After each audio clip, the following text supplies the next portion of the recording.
op verhoudings. Martie van Wyk, ons verhoudingsspesialis. Kom ons hoor wat sy. Hallo Willem en hallo liewe luisteraar. En welkom by hierdie eerste Sondag van 'n splinter nuwe jaar. Willem, is dit nie so dat 'n nuwe jaar altyd so 'n gevoel van hoop bring nie? Dis amper soos om op 'n skoon bladsy te begin, gereed vir God om daarop te skryf. Willem, en dan vra ek ook altyd soos baie van julle aan die begin van 'n nuwe jaar vra soos, wat wil ek hierdie jaar hê? Waarby moet ek uitkom of wat moet ek aanpak? Of wat moet ek regmaak? Wat wil ek bereik hierdie jaar? Wat is my nuwejaarsvoornemens? Maar Willem, ek het gewonder, hoe anders sou die jaar miskien lyk as ons nie die gewone vrae vra soos elke jaar nie, maar as ons ander vrae begin vra. Vrae soos, wie kan ek hierdie jaar seën? Hoe sal 'n fokusverskywing my en jou jaar verander? Wat sal gebeur as ons hierdie jaar nie met my en ek planne begin nie, maar eerder met, hoe kan ek vir jou 'n seën wees? As ek hierdie jaar my fokus verskuif van ontvang na gee. Willem, in die Bybel sien ons dikwels hoe God ons fokus wegskuif van onsself na ander mense toe. Een van die diepste waarhede in die skrif is dit: ons is geseën sodat ons 'n seën kan wees. God se seëninge is nooit bedoel om vasgehou te word nie. Dit is bedoel om deur ons te vloei. Die oop hand waarmee ons ontvang is dan ook die oop hand waarmee ons gee. Wie weet, as ons hierdie jaar binne gaan, is die mooiste besluit wat ons dalk kan neem, nie vir onsself nie, maar oor hoe ons oop hande, oop harte en oop lewens kan hê verander. Willem, ek dink die eerste saak wat ons vir onsself moet uitklaar is, wat beteken gee regtig? Gee beteken nie net om geld te gee nie.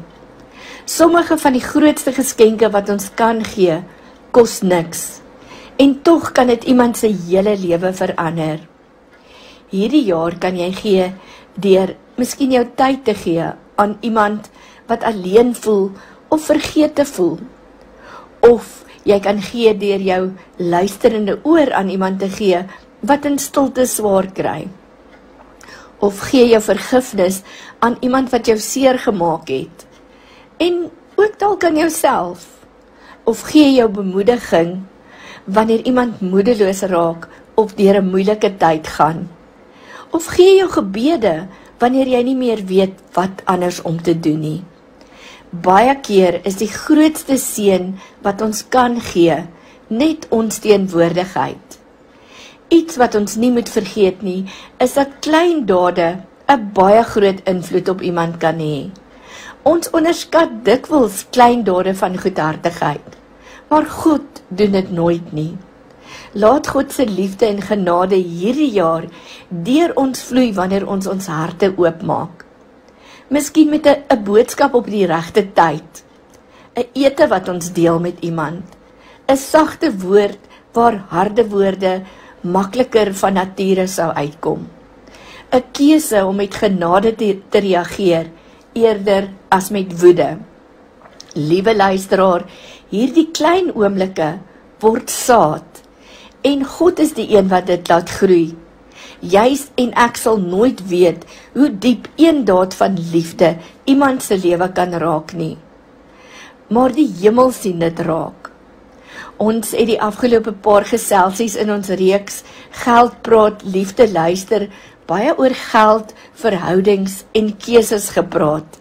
En hier aan die begin van 'n nuwe jaar wil ons onthou hoe ons gee wys wat in ons harte leef. Ons geld, ons tyd, ons aandag en ons energie is alles instrumente wat 'n seën kan wees of wat tot spanning kan lei. Wanneer ons met liefde luister, verander selfs geld se rol in ons lewens. Wanneer ons gee met wysheid en genade, bou ons nie net van finansiële stabiliteit nie, maar ons bou ook vertroue, vrede en verbondenheid in ons verhoudings.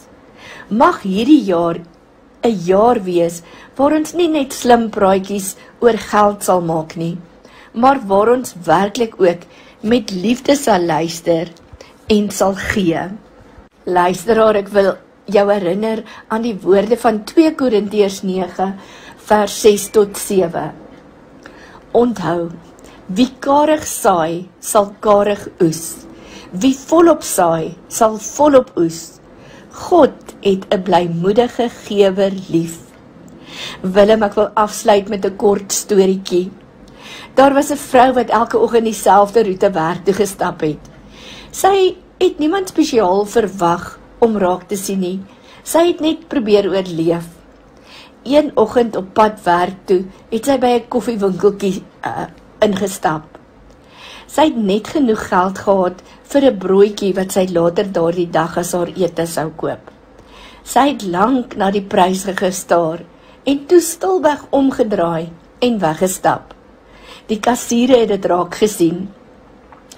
Hy het nie groot vrae gevra nie, hy het nie haar storie geken nie, hy het net sag gesê, "Wag 'n oomblik."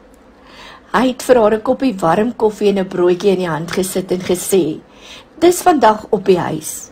Ek hoop dit help om jou dag so bietjie ligter te maak." Dit was nie 'n groot bedrag nie, dit was nie 'n dramatiese oomblik nie, maar dit het vir haar alles beteken. Sy het later vertel dat dit nie die kos was wat haar daardie dag gemaak het nie. Dit was die feit dat iemand haar raak gesien het, dat iemand, al was dit net vir 'n oomblik, vir haar omgegee het. Daardie klein daad het haar moed gegee om aan te hou, om weer te hoop, om weer te glo dat goedheid wel nog bestaan. Later jare het sy self by 'n sopkombuis begin werk as 'n vrywilliger. Nie omdat sy oorvloed gehad het nie, maar omdat sy onthou het hoe 'n klein daad van gee haar lewe op 'n moeilike dag verander het. Willem, ons sal nooit weet hoe swaar iemand se dag is nie, maar ons kan kies om die lig te wees. 'n Klein gee, 'n woord, 'n gebaar, 'n bietjie tyd, 'n glimlag, kan die begin wees van iemand se herstel. En soms is dit presies hoe God werk. Willem, ek wil graag hierdie boodskap van vandag afsluit met 'n kort seëngebed vir jou en vir elke liewe luisteraar wat luister. Here, dankie vir 'n nuwe jaar en 'n nuwe begin. Dankie dat elke dag wat ons uit U hand uit ontvang 'n geskenk is. Help ons om nie net ontvangers te wees nie, maar om draers van U liefde en U goedheid te wees. Maak ons oë oop vir mense rondom ons, dat ons harte sag sal wees vir hulle behoeftes. Lei asseblief ons keuses, met ons geld, ons woorde en ons tyd, sodat U daardeur vereer kan word, en dat ons vir ander mense tot 'n seën kan wees. Ons lê hierdie jaar in U hande neer. Skryf asseblief op hierdie skoon bladsy U storie van liefde en genade en seën. Amen. Willem, weer eens baie dankie vir hierdie geleentheid en liewe luisteraar, baie dankie dat U na ons program luister. Ons wens vir U 'n voorspoedige nuwe jaar toe. Tot ons weer gesels, baie liefde en groete van my kant af. Lig op verhoudings, Martie van Wyk, ons verhoudingsspesialis.